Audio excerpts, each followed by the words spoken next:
हे बघा, शक्तीपीठ विरोधी संघर्ष समितीच्या वतीने हा मोर्चा काढण्यात आला होता. उन्हाची सवय ही शेतकऱ्याला नेहमीच असते आणि आज आमच्या हक्कासाठी आमच्या ह्या माता भगिनी आज रस्त्यावर आल्या. हजारो शेतकरी आज वसमत उपविभागीय अधिकारी कार्यालयावरती या ठिकाणी हा मोर्चा शक्तीपीठ विरोधी महामार्गाच्या संदर्भामध्ये हा मोर्चा काढण्यात आला होता. आम्ही आमच्या जमिनीत येणार नाही, एकही इंच जमीन या शक्तीपीठाला आम्ही देणार नाही असा निर्धार आता जिल्ह्यातल्या शेतकऱ्यांनी केला आहे.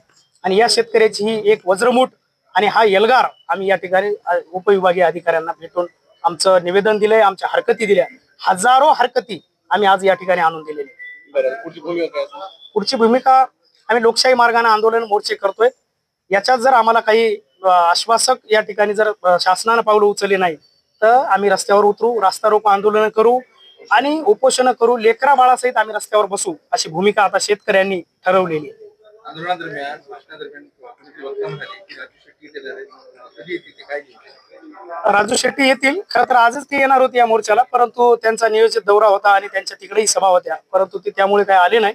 परंतु पुढच्या एखाद्या दौऱ्यात आम्ही निश्चित त्यांना बोलू. आज फोनवरती त्यांनी शेतकऱ्यांशी संवाद साधलेलाच आहे.